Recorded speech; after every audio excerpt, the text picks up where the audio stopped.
can be a nice vacation from our mundane lives, everyday to day activities that we do. Allow us to refresh our minds and kind of escape.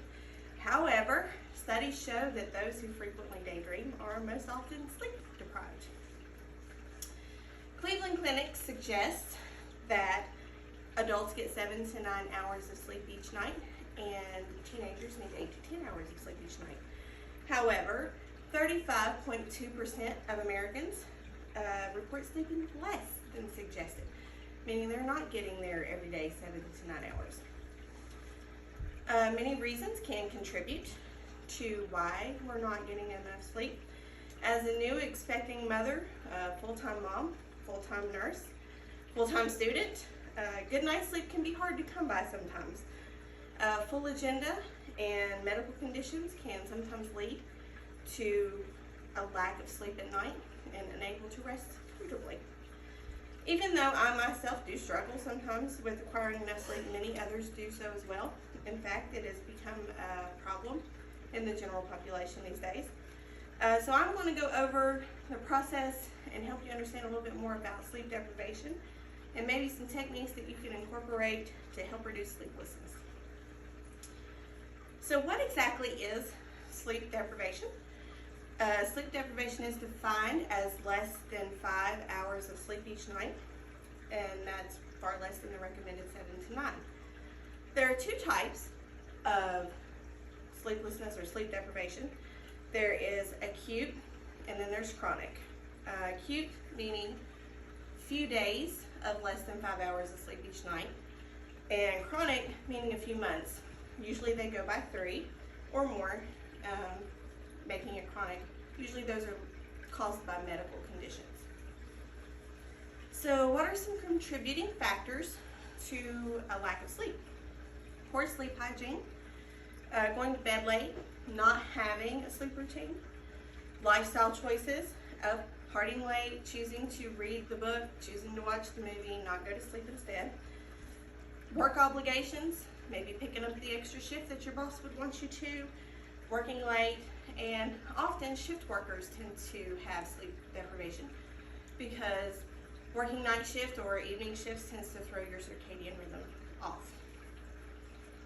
Sleep disorders such as sleep apnea, insomnia, other medical conditions such as pregnancy, anxiety, and stress levels all will lead to a lack of sleep, as well as pain. Chronic pain can lead to a lack of sleep as well. So how does this affect your health?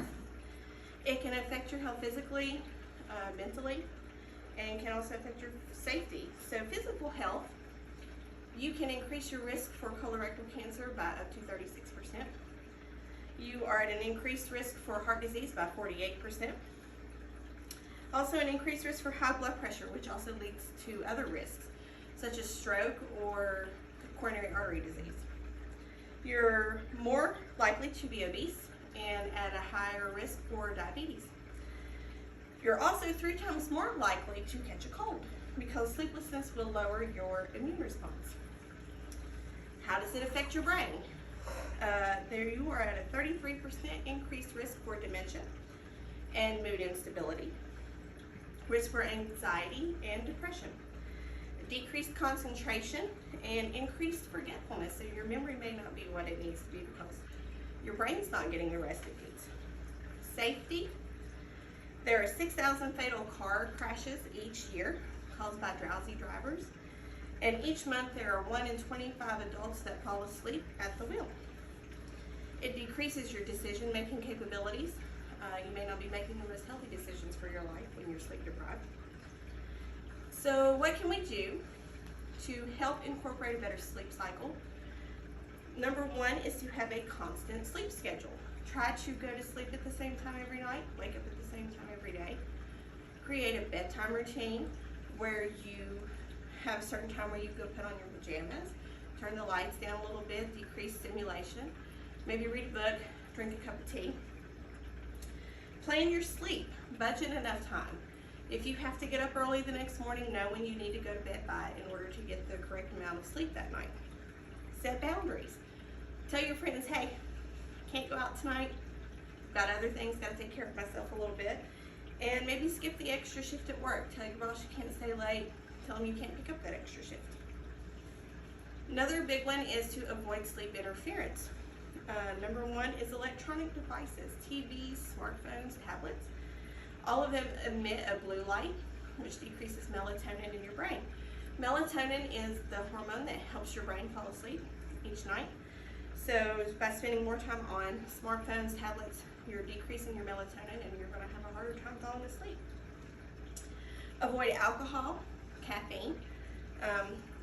Alcohol, even though it decreases your stimulation, it doesn't bode well for a very good circadian rhythm, natural sleep rhythm. Caffeine, of course, will keep you awake, makes you jittery. Avoid naps during the day if you can, to help you fall asleep better at night. Increase your physical activity, get some exercise. Exercise helps you get rid of all the extra energy so you can sleep better, sleep more restful. So as you can see, sleep plays a very important role in our physical and our mental health. We need to take care of ourselves so that we can decrease our risk for diseases, decrease our risk for cancers, boost our mental health, improve your immune response so that you can fight off diseases better, you can heal quicker, and stay healthy.